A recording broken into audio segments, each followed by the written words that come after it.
Bismillahi walhamdulillah, wassalatu wassalamu ala rasulillah, sayyidina wa habibina wa syafi'ina Rasulillah Muhammad ibn Abdillah wa ala alihi wa sahbihi wa mawala, la hawla wa la quwwata illa billah, amma ba'du.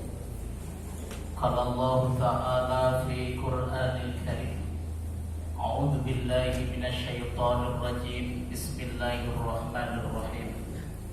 Ya ayyuhalladzina amanu kutiba alaikumus siyamu kama kutiba alal ladzina min qablikum la'allakum tattaqun.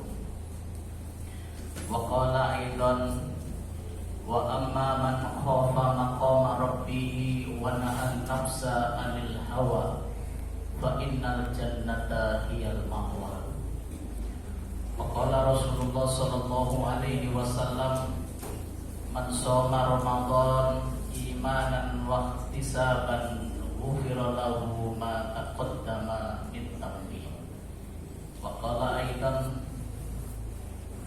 al-kayyisu man dana nafsahu wa amila lima ba'dal maut. Shadaqallahul azim wa sadaqan nabiyyul karim. Hadirin bapak-bapak, ibu-ibu yang dimuliakan Allah Subhanahu wa ta'ala. Alhamdulillah, kita sudah melaksanakan sholat tarawih dengan berjamaah. Mudah-mudahan sholat kita diterima oleh Allah Subhanahu wa ta'ala. Dan tak terasa kita sudah menjalankan puasa berapa Pak? 20 ya? Berapa? 7 hari. 7 hari.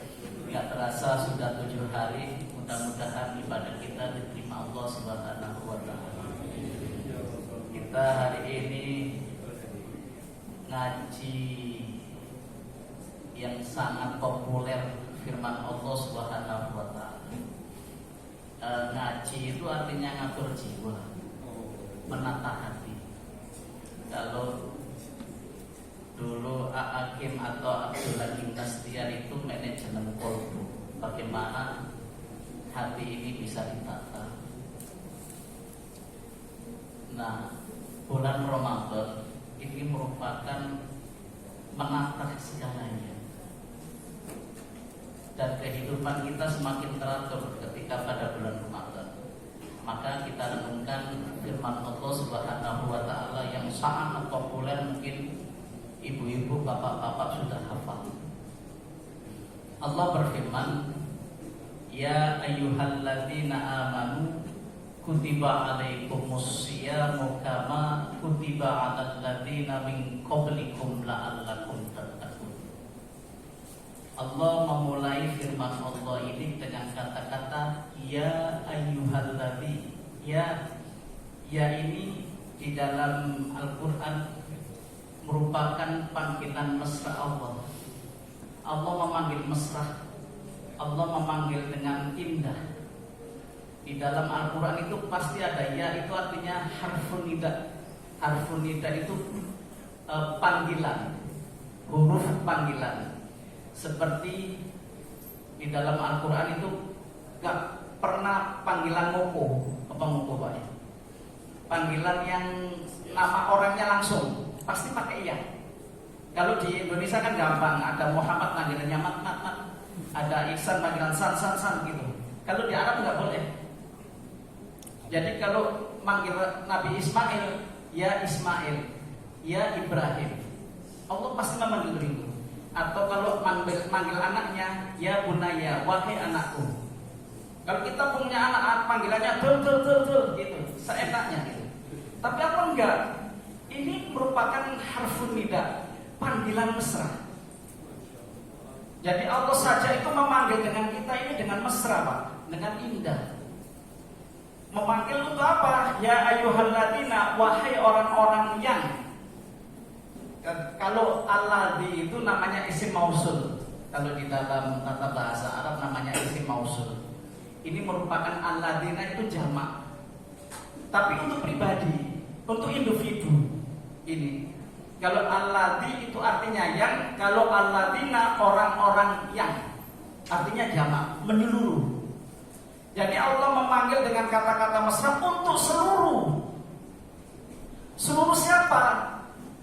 Alladzina amanu, untuk orang-orang yang beriman. Jadi kalau yang merasa tidak beriman tidak dipanggil, tidak hai, tidak dipanggil. Jadi ini dipanggil untuk orang-orang yang beriman saja. Nah kalau orang yang beriman merasa dipanggil, ya harus bergegas dong, harus bersegera. Kalau kita dipanggil tidak menengok, berarti tidak mengindahkan. Apalagi ini Allah yang memanggil. Dipanggil untuk apa? Kutiba. Kutiba itu artinya wajib. Wajib untuk apa? Asyam, berpuasa. Jadi puasa ini adalah yang memanggil Allah. Yang kalau memanggil Allah pasti benar adanya. Nggak ada ragu-ragu pada kita. Kadang-kadang kita kan masih ragu, dipanggil untuk berpuasa masih ragu. Sehingga bapak-bapak kalau jalan-jalan di Blok M atau di warung-warung itu banyak itu nggak merasa dipanggil. Coba kita datang ke Blok M, wah banyak antri itu makanan. Kalau yang memanggil Allah itu pasti benar adanya. Coba para nabi ketika disuruh oleh Allah, nggak ada kata-kata pada para nabi. Nabi Musa, wahai Nabi Musa, lemparkan tongkatnya. Nggak protes, ya Allah nanti jadi apa ini? Enggak, dilemparkan aja, akhirnya menjadi lautan terbelah. Itu Allah yang menyuruh. Nabi Nuh, ketika Nabi Nuh pada musim kering, musim kemarau, disuruh oleh Allah Subhanahu wa Ta'ala untuk membuat kapal, membuat perahu. Nah kalau kita mungkin nggak jelas Nabi Nuh ini, apa nggak jelas? Iya, aneh, nggak lumrah. Kalau bahasa kita jalan paling kasarnya stres. Masuk musim kemarau itu lo bikin perahu, nggak omong, WC aja omong. Nggak omong itu. Musim kemarau, Pak Ceklik, nggak ada apa-apa, sangat panas bikin perahu, kan aneh. Tapi ini Allah yang menyuruh, dijalankan oleh Nabi Nuh. Akhirnya dibuat berapa tingkat itu. Kalau di dalam hadis ada 3 tingkat. Satu yang di bawah itu untuk binatang-binatang melata, di tengah itu manusia, di atasnya untuk burung-burung. Akhirnya jadi, setelah jadi banjir bandang, hujan terus. Itu Allah yang menyuruh, nggak pernah berpikir macam-macam. Apalagi contoh siapa? Segala nabi itu ketika disuruh oleh Allah nggak membantah, langsung dijalankan. Nabi Yusuf ketika musim paceklik panen, Nabi Yusuf bikin itu, makan sedikit demi sedikit. Protes umatnya, ya Yusuf ini kan panen, kok makan sedikit itu loh. Ini perintah Allah. Ternyata apa? Ketika Nabi Yusuf dengan membimbing umatnya itu makan demi sedikit, akhirnya apa? Musim paceklik ada. Akhirnya apa? Yang gak kelaparannya umatnya Nabi Yusuf. Coba cek semuanya para nabi. Kalau diperintah Allah pasti gak membantah. Nah kita ini loh membantah. Tutu nabi, bukan nabi loh kita ini. Iya kan? Disuruh puasa masih bengal, makan pagi-pagi udah seenaknya kan gitu. Masih banyak. Nah, padahal di dalam apa? Di dalam puasa itu ada faktor sosial, ada faktor medikal dan spiritual. Faktor sosialnya gimana? Kita ini jarang bertemu kayak gini nih, kumpul terawih gitu. Akhirnya apa? Bersinagura, berngobrol. Ini faktor sosial. Di masyarakat pun demikian, kita beli, biasanya kita nggak berbuka puasa bersama, ini berbuka puasa bersama.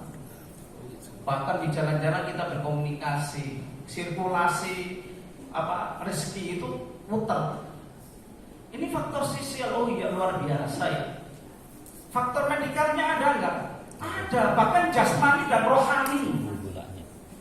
Coba faktor, ketika bapak sebelum berpuasa 11 bulan, itu itu makan nggak beratur, Pak. Makan soto Betawi, babat, ditambah duren, nasi kebuli, wah apa aja dimakan pokoknya, nggak beraturan. Akhirnya apa? Asam urat, asam apa lagi, nggak tahu. Saking banyaknya penyakitnya, sampai komplikasi. Saking banyaknya itu. Ketika seperti itu baru sadar, oh iya, nggak beratur saya itu makan. Sehingga apa? Disuruh makan dokternya tuh 1 sendok, 2 sendok, makan yang direbus.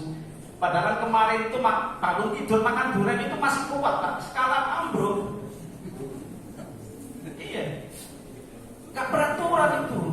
Itu roh jasmani kita nggak teratur. Tapi ketika puasa tertata.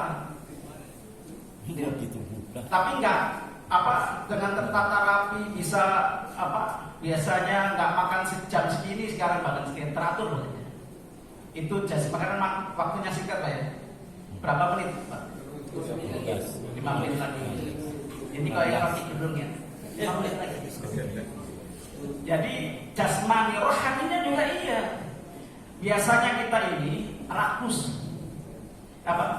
sering ngomong orang, sombong, rakus, apalagi penyakitnya yang ada pada kita ini. Nah, ketika bulan Ramadan itu dijaga, mulutnya dijaga, apa aja dijaga. Makanya Nabi Zakaria itu disuruh berpuasa untuk tidak berkata-kata. Tidak berkata-kata. Nabi Zakaria itu pernah mengalami ketika berpuasa itu kita itu menjaga. Tapi jangan tidur terus mentang-mentang puasa, tidur terus gak berkata-kata dari pagi sampai sore. Itu mah terlalu itu. Gak dijaga. Coba kita ambil sejarah. Saya pernah membaca Babat Tanah Jawa karena saya orang Jawa, Jawa Timur. Sunan Kalijaga itu berandal Lokajaya, berandal yang ditakuti di tanah Jawa ini. Wow, gawat. Ilmu apanya ada apa jauh hebat. Dia punya keris namanya Kiai Sengkelat gitu. Itu gak ada yang ditakuti. Nyi Roro Kidul itu katanya takut juga. Jadi ketika kerisnya itu jatuh ke laut selatan, itu Nyi Roro Kidul takut. Jadi sangat luar biasa, berandal yang ditakuti. Tapi ketika berguru kepada Sunan Bonang, itu apa? Disuruh berpuasa 100 hari. Sunan Joko Kali, tapi bukan kali biasa ya, kali yang teratur. Jadi ketika dia itu berpuasa, di bahasa bapaknya diinstal ya Pak. Kalau bahasanya didefak, disucikan. Tazkiyatun nafsi, disucikan hatinya supaya kotor-kotor itu hilang. Ya, diinstal ulang, didefrak kayak bahasanya. Itu dihilangkan itu kotorannya itu. Nggak diajari ilmu dulu, Pak. Nggak diajari taklim ta'alim, diajari kifayatul adkiyah, sulam sabina, nggak diajari. Kayak di pesantren kan itu jurumiyah kayak impriti, nggak diajarin. Alfiah Ibnu Malik enggak. Yang diajarin yang hatinya ini dibersihkan dulu. Supaya Pak, ketika ia menerima ilmu itu sangat mudah. Jadi orang yang berpuasa itu sebenarnya mudah mencari ilmu, mudah menghafal ilmu. Kayak ini penghafal Quran itu ketika seperti ini malah dia tadarus Quran, menghafal terus. Itu bersih. Itu sangat luar biasa. Jadi bisa mensucikan jasmani dan rohani ketika kita berpuasa. Ya. Selanjutnya itu spiritual kita semakin meningkat. Faktor spiritual kita pasti meningkat. Spiritual vision ya. Itu menurut Arginanjar itu malah ketika seperti ini, coba Bapak dari pagi sahur membaca Quran, habis membaca Quran sholat subuh, membaca Quran lagi supaya khatam, terus sholat duha, pergi ke kantor, di sana mendengarkan kuntum, di dalam perjalanan masih ingat-ingat membaca ayat-ayat suci, terjaga mulutnya, sangat luar biasa. Spiritual kita meningkat, Pak. Mau mencuri nggak mau, puasa. Kalau kita ini utus akhirnya pakai aqua gitu yang seger gitu, nggak mau ditelan itu, Pak. Benar-benar dijaga gitu loh. Kalau kita kan orang nggak tahu, masih saya minum 1 galon nggak ada yang tahu kan, gitu. Tapi kenapa kita ini diajarkan tidak berdusta, diajarkan jujur, semuanya meningkat ilmu spiritual. Nah kalau sudah demikian, berarti kita ini menjadi orang yang seperti bayi suci. Makanya dia bergelar la'allakum tattaqun. Apa la'allakum tattaqun? Orang yang bertakwa itu imtisalul awamiri wastinabun nawahi, mematuhi perintah-perintah Allah dan menjauhi segala larangan-larangan Allah. Titelnya ini langsung dari Allah. Kalau kita ini dapat titel di akademis, profesor, doktor, DRS, Fulan, SH, MH, SAK, MAK, SMS, WA, banyak kan tuh, sampai sangat banyaknya sekali, saking banyaknya. Nah ini manusia itu bangga gitu kan, wah saya ini profesor. Kalau di ngajar sebagai dosen itu pensiunnya sampai 75 atau 8 tahun, 80 tahun, hebat kan. Tapi ini Allah yang ngasih titel la'allakum tattaqun. Bahkan di dalam hadis, ghufira lahu ma taqaddama min dambi, diampuni dosa-dosanya. Bahkan di dalam firman Allah surat An-Nazi'at, wa amma man khafa maqama rabbih wa nahan nafsa 'anil hawa fa innal jannata hiyal ma'wa. Orang yang bisa menjaga hawa nafsunya, maka tempat tinggalnya adalah surga. Sangat luar biasa. Hadirin bapak-bapak, ibu-ibu yang dimuliakan Allah Subhanahu wa taala, pertanyaannya, bapak-bapak ini sudah merasakan berapa tahun menikmati Ramadan? Kalau ditanya mungkin bervariasi. Oh saya udah Pak 70 tahun saya pernah Ramadan. Saya 60 tahun. Saya 50 tahun. Banyak lah. Nah ada perubahan nggak pada diri kita? Semakin bijaksana, nafsunya terkendali, kan gitu kan. Kadang-kadang kita ini marah sama anak nggak punya aturan, malah dipukul. Padahal salah itu seperti itu. Harusnya diarahkan. Karena apa?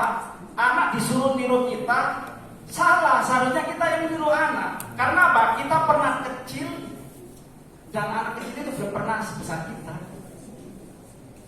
Ini aturan itu sebenarnya. Cuma kadang-kadang kita yang kurang peka. Makanya saya di KUA Setiobudi di Kementerian Agama. Baru hari ini nikah, besoknya udah cerai. Ijab kabul hari ini, Pak.